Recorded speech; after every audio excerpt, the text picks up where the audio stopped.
Global Transformation Astrology, GTA, with William Stickevers. Pluto is the ultimate timekeeper of the collective, a harbinger of profound and inescapable transformation.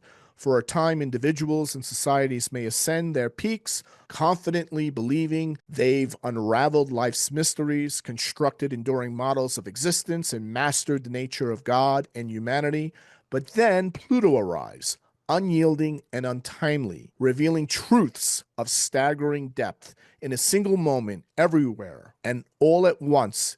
It shatters the comfort of complacency, dismantling values and certainties once thought inevitable or invincible by exposing hidden realities and obliterating outdated paradigms. Pluto compels humanity to confront its deepest mysteries and evolve beyond superficial understandings. So it just doesn't stop with the AI. Take a guess where I'm going next with this. So think of something that would basically upend everything. Put aside a nuclear war for the moment. That would upend everything. But if it's not a nuclear war and it's not AI, what's the other thing? Because everything comes in threes, right? What would be the third thing that would arrive in the most inopportune, unyielding, untimely, revealing the truth of a revelation that's been brewing for a long time?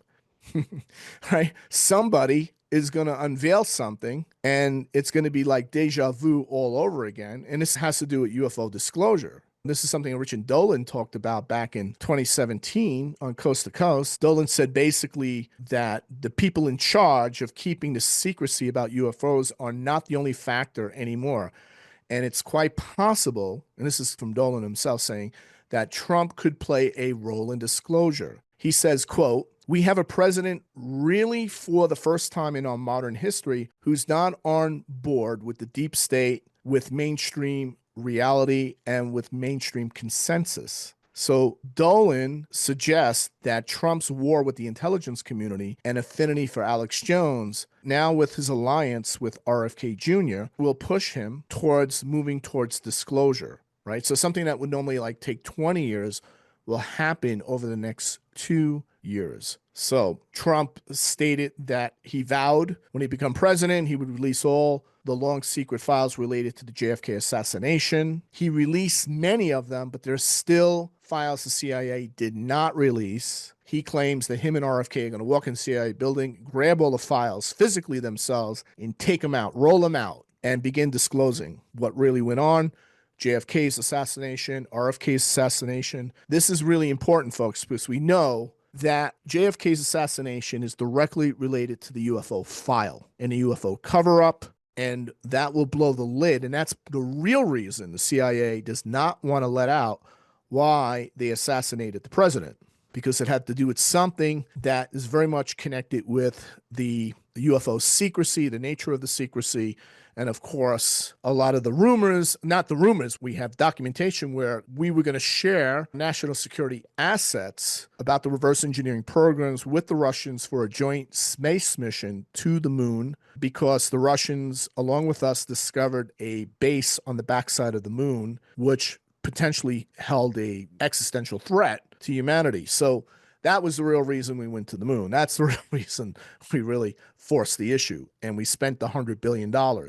So we're going to see this all come up again. This is all going to come up, deja vu all over again. And the other thing that just was revealed was that this book by Gabriel Pedra, he's a researcher, PhD theologian, who blends historical and scientific and esoteric insights. He published a book called The Hidden History of the Catholic Church, Freemasonry, and Non-Human Intelligences. And he contends that the church has long harbored a covert interest in anomalous phenomenon, and that Pope Francis has allowed these discussions to surface publicly. So he says, quote, here, Pope Francis is the first pope that has been very open, at least when he was in Argentina, about the subject. At the beginning, he didn't like so much about extraterrestrial intelligence and flying disc, but after some time, he changed his mind.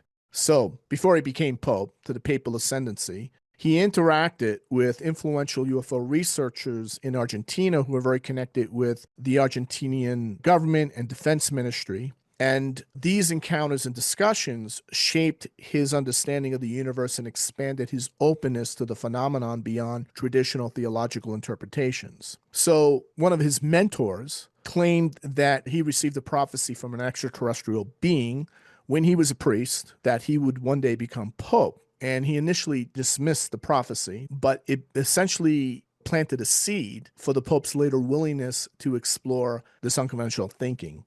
And so before he ascended to the papacy, he interacted with these very influential people in various different intelligence agencies, particularly in Argentina. So again, what I'm getting at here is that he's open to the idea of non-human intelligences engaging with humanity. And according to Pedra, his comment about baptizing Martians may have been more than a joke. It could be a hint at the church's preparation for the future. So there's a lot of discussion going on in Catholic newspapers and such that the Pope's joking about should a disclosure occur or should they show up, should they land on the front lawn of the Vatican, he'd be more than happy to baptize them. So what I wanted to look at was I said, all right, well, what's the chart of the Catholic Church? We happen to know it's Pentecost, celebrated on the 50th day after the resurrection, which occurred the Sunday following Passover. We know when Passover occurred on Friday, April 3rd, 33 AD. The resurrection occurred on Sunday morning, April 5th.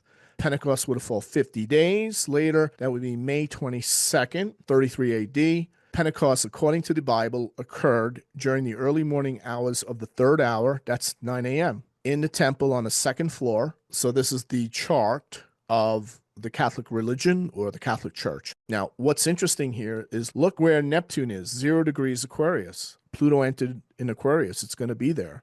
So Pluto over the Pentecost natal Neptune chart would signify what? A very deep transformative process affecting the themes associated with Neptune. What is Neptune? The fundamental mystical beliefs, the mystery, right? The core mysticism, because Neptune represents the divine, the transcendence, spiritual ideals. It deals with all of those things at the deepest level, the transcendent mystery of the Catholic Church, not the dogma, but the actual core mystery or the aspects of the miraculous. So when you have Pluto coming across there, Pluto dealing with profound changes, regeneration, uncovering hidden truths, death, rebirth, destruction, rebirth, the breaking down of structures to allow new growth. Pluto delves into the power dynamics and the deep psychological undercurrents. So this would signify a dramatic shift or awakening in spiritual understanding, because Pentecost is when the Holy Spirit infused itself into the 12 disciples.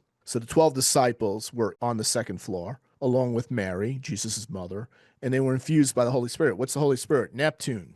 See that Neptune? Right on the angle.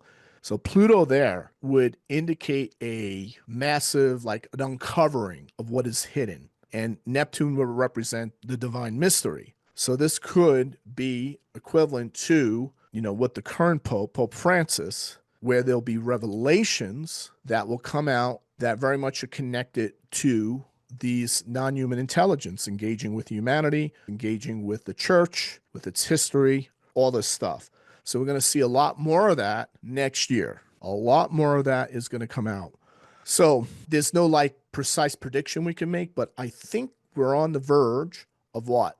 A disclosure. Disclosure is inevitable. Truth is the irresistible force. So we know the past doesn't equal the future, and although I'm well aware that it's an assumption by most people that the past equals the future, especially by people who live by it unconsciously. All right, so basically what we're looking at here over the next 4 years, and we'll talk more about this, we're looking at the prospect of seeing an acceleration, increasing and accelerating barrage of information, disclosures, more revelation, more whistleblowers, more written testimony, more high-level profile individuals in government, in various different agencies, non-state actors, all coming out to basically, like the snowball that's rolling down the hill. It's getting larger and larger and larger. We're looking at that happening at the religious level, the government level, which would basically invoke, Pluto Neptune is the dark night of the soul or the ontological shock as well. Could be an ontological shock for many Catholics. So it's possible here we may see movement within the deep state to start moving forward in a much more decisive way at the executive level. And any president, particularly Trump, will know that he will go down forever in history as the disclosure president. So if someone's going to do the disclosing, it's going to be him. He doesn't have to get reelected, folks. You know that. Nothing is stopping him. Most of the people who are elected in Congress and Senate and been reelected are MAGA. They're all behind him. They're like, hey, give us a bill and we'll sign it. So what I'm getting at is like, hey, let's build the AI system. Let's do this. Let's do that. Let's cut government down spending by 50%. Let's get rid of the Board of Education immediately. All that's going to happen. The bigger thing I'm looking at is, all right, let's move forward with this disclosure. What can I say without compromising on national security? So that will be the big discussion. And as soon as Trump is done making his announcement, all hell will break loose because it just won't stop at that moment. But right now, we may see disclosure along with these other big things happening pretty much around the same time, converging together over these next 4 years. To watch the full presentation and more like this on geopolitics, the economy, and world events from an archetypal and mundane astrological perspective, join the Global Transformation Astrology membership. Go to gta.williamstickevers.com. Become a GTA member today.